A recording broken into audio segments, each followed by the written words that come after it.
జనజ్వాల news YouTube channel like, share, subscribe చేయండి. తాజా వార్తలను చూడండి. జనజ్వాల న్యూస్.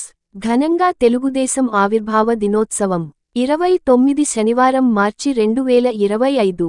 శృంగవరపుకోట నియోజకవర్గం కొత్తవలస వ్యాప్తంగా తెలుగుదేశం 43వ ఆవిర్భావ దినోత్సవం వేడుకలు అత్యంత ఘనంగా నిర్వహించారు. కార్యక్రమంలో తెలుగుదేశం పార్టీ నాయకులు, ప్రజాప్రతినిధులు, కార్యకర్తలు ఉత్సాహంగా పాల్గొన్నారు. కొత్తవలస మండలం దెందేరు సంతపాలెం గ్రామంలో లాలం అర్జున్ రావు అధ్యక్షతన తెలుగుదేశం పార్టీ అధినేత నారా చంద్రబాబు నాయుడు ఆదేశాల మేరకు 43వ తెలుగుదేశం పార్టీ ఆవిర్భావ దినోత్సవం కార్యక్రమం జరిగింది. ఈ కార్యక్రమంలో తెలుగుదేశం పార్టీ జెండా ఎగరవేసి కేక్ కటింగ్ చేసి స్వర్గీయులు నందమూరి తారక రామారావుని గుర్తు చేసుకుని ఆ మహనీయుని స్మరించుకుంటూ ఆయన ప్రజలకు అందించిన పరిపూర్ణ పరిపాలనను, ఆయన మొదలుపెట్టిన పథకాలను, ఆ మహనీయుని స్ఫూర్తితో తెలుగుదేశం పార్టీ అధినేత నారా చంద్రబాబు నాయుడు సారథ్యంలో ఆంధ్ర రాష్ట్ర ప్రజలందరికీ పేద బడుగు బలహీన వర్గాల సంక్షేమ కార్యక్రమాలు ప్రశంసలు కురిపించి గుర్తుకు తెచ్చుకోవడం జరిగింది. ఈ కార్యక్రమంలో తెలుగుదేశం పార్టీ నాయకులు లాలం అర్జున్ రావు, భారతి, వెలగల బుజ్జి, వైస్ ప్రెసిడెంట్ దెందేరు మాజీ ప్రెసిడెంట్ శివాజీ గని శెట్టి, పాలెం జామి సూరిబాబు మరియు కార్యకర్తలు, గ్రామస్తులు పెద్ద ఎత్తున పాల్గొన్నారు. అనగారు వర్గాలు అంటే మన్నాలు బీసీలు, ఎస్సీలు, ఎస్టీలు, వెనకబడిన తరగతులందరూ పాతాళలోకంలో ఉన్నారు. వీళ్ళందరినీ పైకి తేవాలనే ఉద్దేశంతో ఆయన 82లో తెలుగుదేశం పార్టీ స్థాపించారు. మరి ఆ రోజుని మీరే చూశారు. మన గ్రామంలో 82కి ముందు ఎక్కడైనా సీసీ రోడ్డు కానీ, ఎక్కడైనా తారు రోడ్డు కానీ మన గ్రామంలో ఎక్కడ ఉండేవి కావు. కానీ నేను చిన్నకూరోడిని అనేది కొంచెం పెద్దోడినే.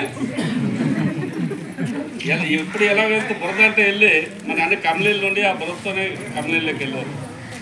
82లో తెలుగుదేశం పార్టీ వచ్చిన తర్వాత మరి స్వర్గీయ రామకృష్ణారావు అండర్లో సీసీ రోడ్లన్నీ వేయడం జరిగింది. అప్పుడు మీకే తెలుసు అంటే పార్టీ ఎలా ఉంటుందండి. తెలుగుదేశం పార్టీ వచ్చిన తర్వాత మన ప్రభుత్వం ఎప్పుడైతే అప్పుడే గ్రామంలో డెవలప్మెంట్ కనిపిస్తుంది తప్ప వేరే పార్టీ వచ్చినప్పుడు మన గ్రామంలో కానీ మన రాష్ట్రంలో కానీ ఎప్పుడూ డెవలప్మెంట్ అది కనిపించలేదు. మరి 14 నుంచి 19 వరకు మనం చేసాం. అప్పుడు ఎన్నో కార్యక్రమాలు చేసుకున్నాం. మరి 19 నుంచి 24 వరకు దురదృష్టవస్తు మనం ఏదో కొత్త ప్రభుత్వం వచ్చింది మనకేదో చేసేద్దని మనలో చాలామంది కొంతమంది ఓట్లేదు. మరి నాకు ఈ 5 సంవత్సరాలు నమ్మకం చూస్తాం. మరి ఈరోజు మళ్ళీ అందరం కలిసి 24లో దిగ్జయంగా తెలుగుదేశం పార్టీని రప్పించుకుందాం. మరి రప్పించుకున్న తర్వాత ఏం జరుగుతుందని మీరే చూస్తున్నారు. ఇప్పుడు ఆ రోజు ఎలక్షన్ ముందు మీకు చెప్పాం సంతపాలానికి ఒక మోడరేట్ విలేజ్గా తయారు చేస్తానని. అదే ప్రెసిడెంట్ ఎమ్మెల్యే లలిత్ కుమార్ ఆ రోజు కూడా గ్రామాన్ని నేను స్పెషల్గా తీసుకుని మీకు డెవలప్మెంట్ చేస్తానని. మరి ఇప్పుడు 82 కాదు 82 ముందు నుంచి కూడా ఈ గండోలు ఇల్లులే కాదు, మనం గుడికి వెళ్ళాలన్నా దీనికి వెళ్ళాలి బొమ్మలో నడుచుకుని గుడికి వెళ్ళే పరిస్థితి వచ్చేది. మరి మన ప్రభుత్వం వచ్చిన వెంటనే మనం ఏం చేస్తానో అనేది మన అందరికీ తెలుసు. మరి ఎలాగ ఎన్నో కార్యక్రమాలు మనం ముందుకు జరుపుకొని వెళ్ళాలంటే మన అందరి కుటుంబ సభ్యులా ఉండి పార్టీని నడిపించాలని మీ అందరికీ ఈ అవకాశం ఇప్పించిన భారతానికి, మహిళలకి, యూత్కి అందరికీ నా హృదయపూర్వక ధన్యవాదాలు తెలియజేస్తాను. జై తెలుగుదేశం, జై